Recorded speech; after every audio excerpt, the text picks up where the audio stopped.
Narito na naman tayo para sa isang napaka-sweet at nakakakilig na love story nila Kalingap Edu at Ate Viancy. Tulad mo ay aking makilala at kung ano ako'y tanggap. Para sa pagpapatuloy ng ating love story ay iba ang video na ito ngayon dahil marami talaga ang mga revelasyon na mangyayari.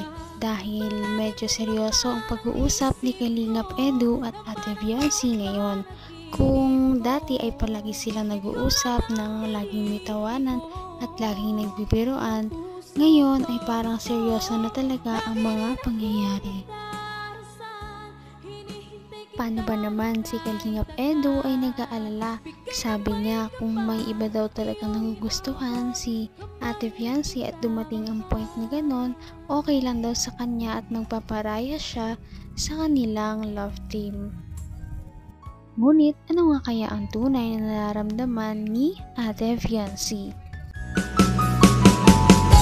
Ang nice ko lang. Maraming moments. Pero grabe, no? Ang bilis ng panahon. Mga isang taon na pala. Mga isang taon na yun sa ating tambalan. Noon. Hindi ko din nakalain na maraming tatangkilik din sa lahat sa dami. Kahit ako, biro yung parang mahirap yun. No? Sa lahat ng ano ko, ito ang pinakamatagal.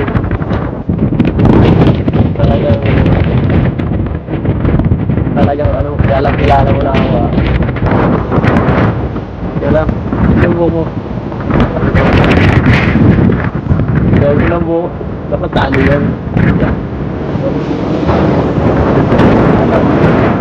So, ayan.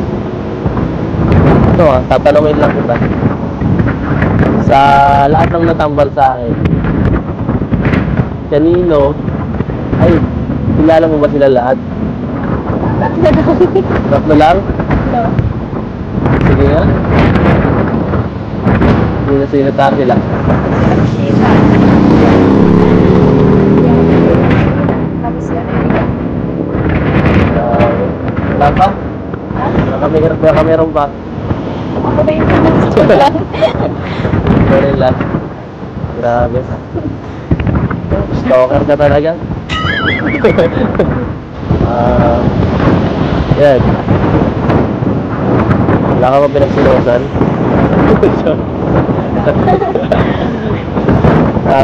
Ito. Pero sa lahat ng ano, ng nakatampal ko, ito yung pinaka masaya. Parang seryoso na talaga si Kalingap Edu kay Ate Viancy dahil ang lahat ng kanyang mga naka-love team dati ay medyo hindi nagtagal. Ngayon lamang ang kanyang ka-love team na sobrang nag-boom talaga sa public at medyo nagtagal din naman talaga hanggang ngayon at hindi pa rin sila nagtatapos. Kaya siguro ay parang nagiging totoo na. Para sa iyong Kanina seryoso ko ngayon hanggang hindi ko maiwasan eh. ako masyado mag-isip. Basta wala na. Wala naman ako palagi eh. Wala palagi.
Kahit paano, lapitan mo na po siya dito.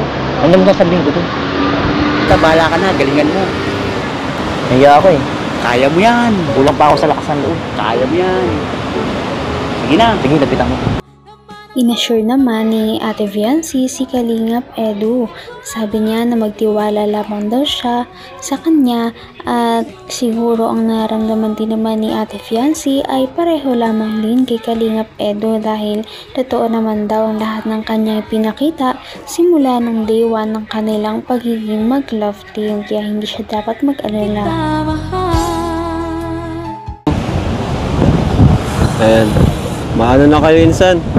Ma-anniversary ng EDC. Kaya nga eh. Sobrang bilis lang, no? Isang oras. Bilis ng panahon. Hindi akalain. Hindi natin nakalain na Isang taon na agad. ito natin yung pinakamatagal mga love team. Ano, Eds? Oo eh. Pinakamatagal. Hindi may naasahan talaga natatagal. Oo. Hanggang... Hanggang ano na, mga third part 30. Pero ano na, Matagal na. 50 na, no? Hindi naman ito. 40, matagal lang 40. Isa lang ang ibig sabihin niyan, maano si Viancy? Mabait, madaling kausap. Grabe. Magaling sa lahat. Kaya nga kahit sila Kuya Bal, di ba? Ano si Viancy? Gustong-gusto nila si Viancy. Kahit yun naman eh. Oo. Hindi mo magustuhan ito. Batang lang. Diba? Viancy, ano masasabi mo at ma-anniversary na kayo ni Edu? Anong gusto mong, ha? Ano? Stay strong. Ay, stay strong. Grabe, syempre. EDC. Thank you po sa mga sa mga sumusuporta po sa love team ng EDC. Amin po niya. Saka syempre po sa inyo kuya no. At ano po, sa taon na po ako din sa pagiging po. Grabe guys. 1 year na sa December 24. So happy 1 year po mga ka-EDC. Abangan nyo po, magsa-celebrate po tayo nyan December 24. Ayan. Ay, December 23 pala. Pagsalubong sa anniversary po ng EDC.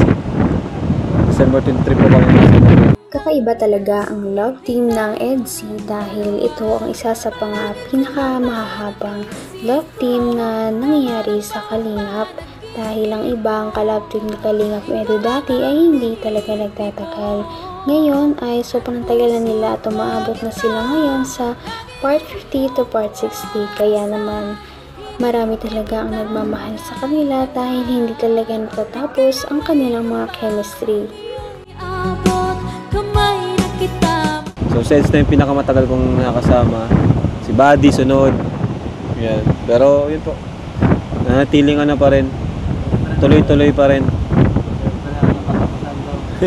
hanggat may YouTube tayo. Hanggat may YouTube, hanggat healthy, hanggat kaya. Sa ating Samahan. sa ating ginagawa. Sana ang EDC din. O Doc, ano yung papasalamatan mo Doc? Ayun, Yung sa nagbigay ng 100k para sa tiles. Oo, nagbigay ng 100,000 para sa tiles. Shout out po kay Sir Leo D. Oh, Sir Leo D pala. Sir Leo D. Kay Sir Leo D po yung 100,000 para sa tiles. Since na nagbili ka na ng tiles, kaya ibibigay ko na sa iyo yung pera. Ngayon yung 40 mil para sa cabinet. Yun naman ay galing kay Ma'am Imelda Ganer. Si Imelda. Yung 20. Nababasa ko yan. Ma'am Imelda Ganer. Tsaka yung another 20 coming from the E&B International. So kaya 140 yung bibigay ko sa iyo bukas. Salamat Doc, salamat. Okay, thank you. Yan, thank you po kay Sir Leo D. Kay Ma'am Imelda Ganier. Ayan, thank you po. Pasensya na po kasi hindi ako makasalita ng maayos. Pero sobrang thank you po Sir Leo D. Sobrang salamat po sa inyo. Laking tulong po talaga. Laking tulong. At natatapos na po ang bahay ni Fiancé. Ayan. Thank you po, thank you. God bless po sa inyo lahat. Ayan. And bye-bye na rin po. hahatid pa niya si Biancy sa Mangkamagong ay sa Salong-Salong. Malayo-layo akong bibiyahin ni Edo. Grabe, sakripisyo din. Pero salamat po. Thank you. Parang hindi naman matatapos anytime ang love team ng EDSI dahil marami talaga ang nagmamahal sa kanila. Hindi nababawasan ang kanilang mga supporters. Bagkus ito ay parami pa rin ng parami. Kaya aasahan natin na tatagal pa ang love team ng EDSI at marami pa rin talaga tayong aabangan na kilig moments sa kanila. Napaka-sweet talaga nila at napakabait ng tambalang ito kaya maraming sumusuporta. Kaya naman sana ipatuloy natin silang suportahan at mahalin si Biancy, si Kalingap Edu at ang Kalingap team. Yun lamang at maraming salamat sa panonood. Abangan natin kung magkakatuluyan ba talaga si Kalingap Edu at Biancy. Hanggang sa muli! Bye! Ngayon'y abot